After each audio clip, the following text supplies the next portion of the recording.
أحمد يا حبيبي يا حبيبي سلام عليك سلام عليك.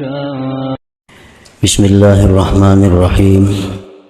الحمد لله الذي هدانا لدين الإسلام والذي أرشدنا إلى سبيل دار السلام. أشهد أن لا إله إلا الله وحده لا شريك له الملك العلام، وأشهد أن سيدنا محمدا عبده ورسوله مرشد الأنام. اللهم صل وسلم وبارك على سيدنا ومولانا محمد مصباح الظلام وعلى آله وأصحابه وذرياته وأتباعه Al-Kiram. Amma ba'd. Yang kita hormati dan kita cintai para habaib, para alim ulama, guru-guru agama, muhibbin, hadirin hadirat rahimakumullah. Puji syukur selalu kita haturkan kehadirat Allah Subhanahu wa ta'ala atas limpahan karunia, limpahan hidayah, inayah yang selalu kita terima. Dan juga salawat dan salam kepada junjungan kita Nabi besar Muhammad sallallahu alaihi wasallam dan kepada seluruh keluarga, para sahabat, zuriat dan para pengikut beliau ila yaumil qiyamah. Para muhibbin rahimakumullah, sebagaimana kita ketahui bahwa seorang mayit setelah dimasukkan dalam kuburnya dan melalui fitnah kubur, yaitu pertanyaan munkar dan nakir. Nah, setelah itu mayit itu diam di kubur sampai hari kiamat, sampai ditiup sangkakala yang kedua. Jadi menunggu selama berabad-abad di dalam kubur. Nah, bagi orang-orang yang baik, maka arwah mereka itu dikumpulkan di Illiyin. Bagi orang-orang yang jahat, rohnya itu dikumpulkan di Sijjin. Dan sewaktu-waktu dia datang ke kuburnya untuk melihat keadaan kuburnya. Dan roh-roh itu disebutkan di dalam hadis-hadis Rasulullah sallallahu alaihi wasallam, yang baik diperlihatkan kepadanya pagi dan petang. Nah, tempat yang bakal ditempatinya yaitu surga. Bagi roh-roh yang jahat itu diperlihatkan pula kepadanya pagi dan petang. Nah, tempat kediamannya di dalam neraka. Nah, jadi waktu menunggu hari kiamat itu, seorang mayit tidak ada lagi satu amal perbuatan yang dia lakukan, baik yang memberi manfaat kepadanya atau yang memudaratkan kepadanya, karena sudah putus begitu dia meninggal dunia. Kecuali yang bisa berkelanjutan kepada mayit itu adalah sesuatu yang dia sunnahkan semasa hidupnya. Antara lain misalnya orang ini di waktu hidupnya ada memperbuat sesuatu sehingga perbuatan yang baik dilakukannya itu dituruti oleh orang-orang berikutnya. Nah, ini maka pahalanya akan terus mengalir kepada mayit yang sudah di alam barzakh itu.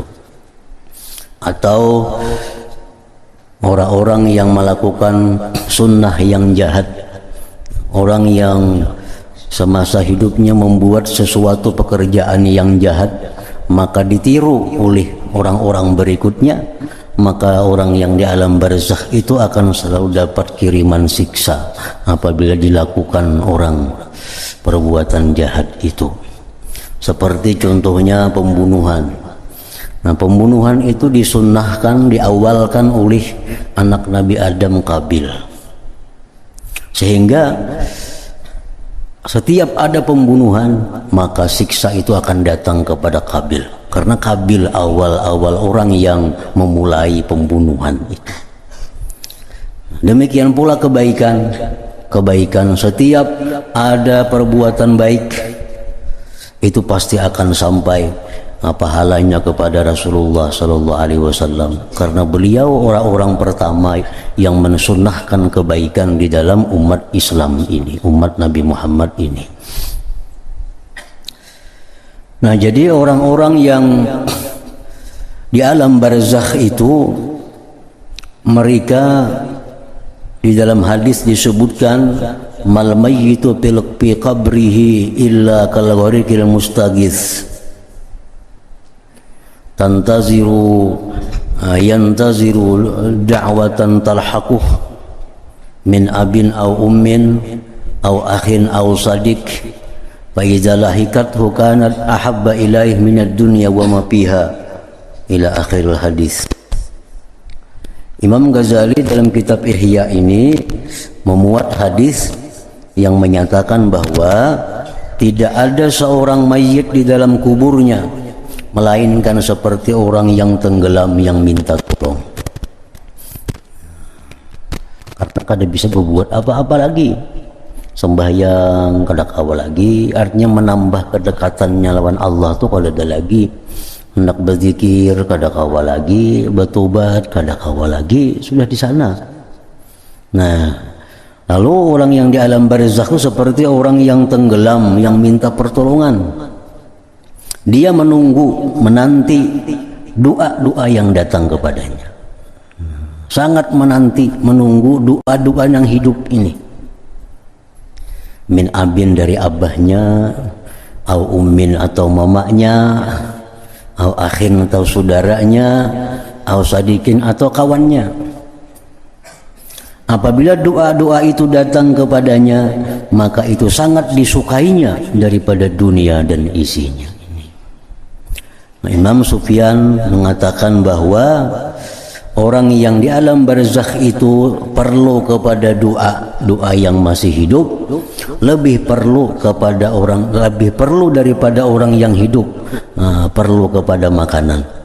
Kita ini kan dalam dunia ini perlu kepada makanan, minuman. Nah, orang yang dalam kubur itu lebih perlu daripada kita terhadap doa-doa daripada yang hidup ini. Karena dengan doa itu sekada-kadanya dia diringankan, andai kata dia orang yang diazab oleh Allah. Bahkan bisa diselamatkan dengan sebab doa-doa orang yang hidup ini. Nah, bagi orang-orang yang sudah baik, orang yang sudah kedudukannya mulia di sisi Allah, maka doa-doa itu akan meninggikan lagi derajatnya, meninggikan lagi martabatnya di sisi Allah Subhanahu wa ta'ala. Jadi hadiah-hadiah yang kita berikan kepada orang yang sudah mati itu sangat mereka perlukan, sangat mereka butuhkan. Apalagi andai kata mereka itu orang yang kesusahan di sana. Nah, dengan istighfar, dengan sedekah yang mana pahalanya kita minta kepada Allah agar disampaikan kepada orang itu, maka dia akan dapat kesenangan, dapat kenyamanan di alam barzakh itu. Nah, dalam hal kita memberikan hadiah kepada orang yang mati itu, oleh para ulama kita, kalangan ahlu sunnah wal jamaah, ada dua pendapat. Yang pertama, bahwa menghadiahkan amal kepada orang yang mati itu kada sampai. Kita menghadiahkan Fatihah, menghadiahkan zikir, menghadiahkan Quran, menghadiahkan sedekah.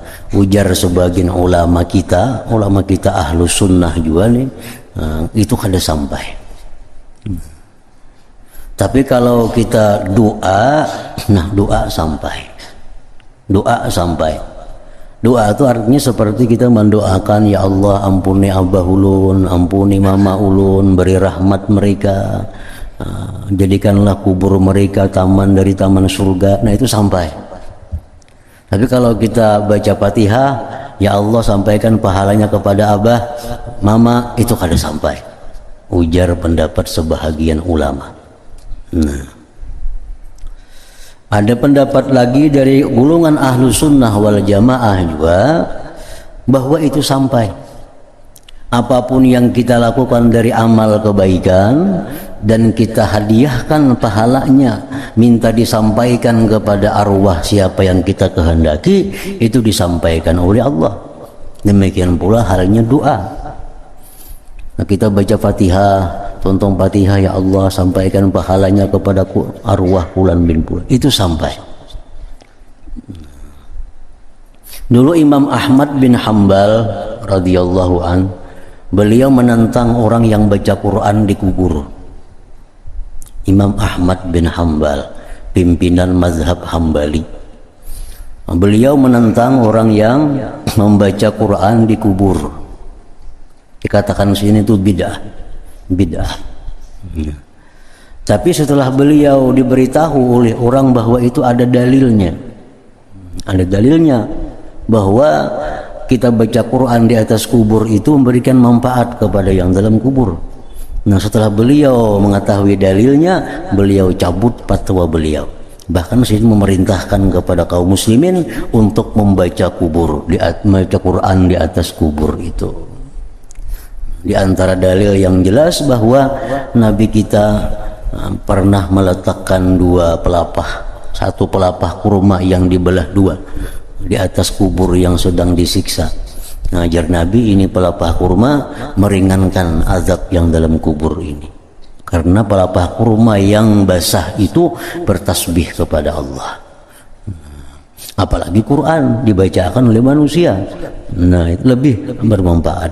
Jadi artinya apa? Bahwa amal kebaikan yang hidup ini bisa sampai kepada yang di alam barzakh sana.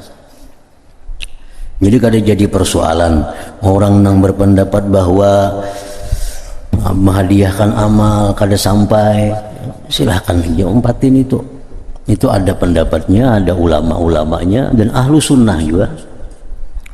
Ada pendapat ulama yang mengatakan bahwa itu sampai, baca Quran hadiahkan pahalanya sampai. Nah ini pun ada dalil, ada ulamanya juga.